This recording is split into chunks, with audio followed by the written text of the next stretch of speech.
Hari ini Antasari Azhar menggelar syukuran atas status bebas bersyarat yang diterima olehnya. Syukuran digelar di kawasan BSD Tangerang Selatan dan beberapa tokoh nasional hadir dalam acara ini. Yang paling penting ini pelajaran untuk siapa saja yang bagi yang melaksanakan, bagi yang kena, supaya jangan terulang. Jadi bukan apa-apa menurut saya, kebenaran harus diungkap supaya jangan terjadi lagi. Ya, itu aja sangat pentingnya. Produser lapangan CNN Indonesia Maria Sarjana di Tangerang Selatan. Maria, selamat siang. Selain Yusuf Kala, siapa saja tokoh penting yang terlihat di sana?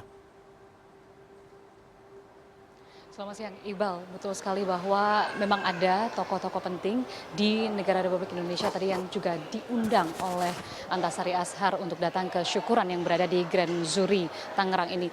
Tetapi tadi yang tampak hadir bersama dengan Yusuf Kala adalah Menkumham Yasona Lauli yang tadi juga sempat memberikan pernyataannya. Iqbal atau maksud kami setelah dilakukan pertemuan tadi di dalam dengan acara syukuran ini, kemudian Yasona dan juga Yusuf Kala keluar dari Hotel Grand Zuri ini, Yasona Lauli sempat menyatakan bahwa mengenai gerasi yang diajukan oleh Antasari Azhar dan pihaknya mengaku sudah menyerahkan kepada Presiden Joko Widodo. Artinya Yasona Lauli sudah memberikan rekomendasi untuk dilakukan gerasi atau diberikan gerasi kepada Antasari Azhar. Tetapi tidak hanya itu, Iqbal, ada pernyataan menarik yang kemudian dilontarkan oleh Menteri Hukum dan HAM Yasona Lauli dalam kesempatan ini. Yasona menyatakan bahwa setelah dirinya melihat atau mereview kembali permintaan-permintaan dari Antasari Azhar, dalil-dalil bagaimana perkara ini terjadi, kemudian Yasona Lauli tadi menyebut bahwa ada something smelly, begitu tadi kata Yasona Lauli dalam perkara ini. Ada hal yang berbau anyir dalam kasus yang menimpa Antasari Azhar pada tahun 2009. Iqbal, saya ingin ajak Anda untuk merunut sedikit bagaimana akhirnya Antasari Azhar menjadi pesakitan di negara ini. Ia kemudian menjadi tersangka dalam kasus pembunuhan bos PT Raja Wali Banjaran, yaitu Nasruddin Zulkarnain pada tahun 2009. Nasruddin Zulkarnain ditemukan tewas di dalam mobilnya pada 14 Maret 2009 dan kemudian diduga ini adalah permasalahan yang didalangi oleh Antasari Azhar. Majelis Hakim memvonis Antasari Azhar dengan 18 tahun penjara. Pada saat itu memang banyak sekali kasus sedang ditangani di KPK, di mana saat itu Antasari Azhar menjabat sebagai Ketua Komisi Pemberantasan Korupsi. Iqbal, saya ada beberapa catatan di sini, kasus-kasus yang saat itu sedang bergulir di KPK.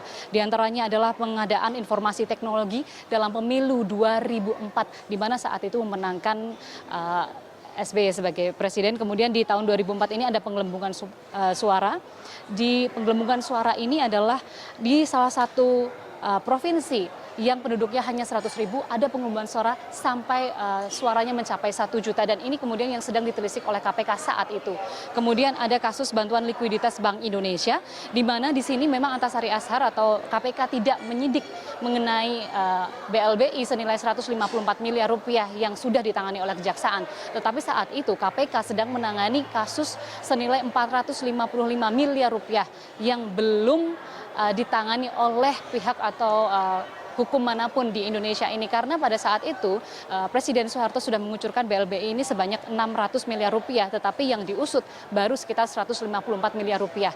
Dan yang menarik lagi, Iqbal, pada saat kasus atau pada saat Antasari Azhar menjabat sebagai Ketua KPK ini kemudian dinyatakan sebagai tersangka dalam kasus pembunuhan Direktur PT Raja Wali Banjaran ini atau Nasruddin Zulkarnain, adalah hilangnya dokumen di meja Antasari. Dokumen ini merupakan email dari masyarakat yang berisi mengenai print out pengiriman alat intercept ke Mabes Polri yang diduga atau saat itu KPK sedang menyelidiki ada dugaan pembelian ilegal di dalamnya. Namun hal ini kemudian hilang setelah dilakukannya penggeledahan di kantor Antasari Azhar di gedung KPK Jakarta. Hal inilah yang kemudian menjadi titik-titik atau benang-benang merah yang kemudian membuat kasus atau menjadikannya tersangka Antasari Ashar ini dinilai ada sisi-sisi politik yang terselubung di dalamnya.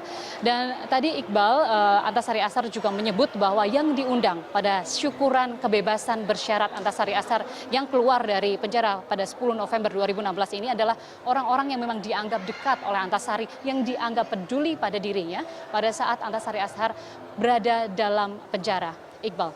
Baik, menarik sekali. Tadi Yasona Lauli mengatakan bahwa ada sesuatu yang anyir dalam kasus ini. Kita tahan dan kita lihat seperti apa nanti perkembangannya. Terima kasih Maria Sarjana yang melaporkan langsung dari Tangerang, Banten.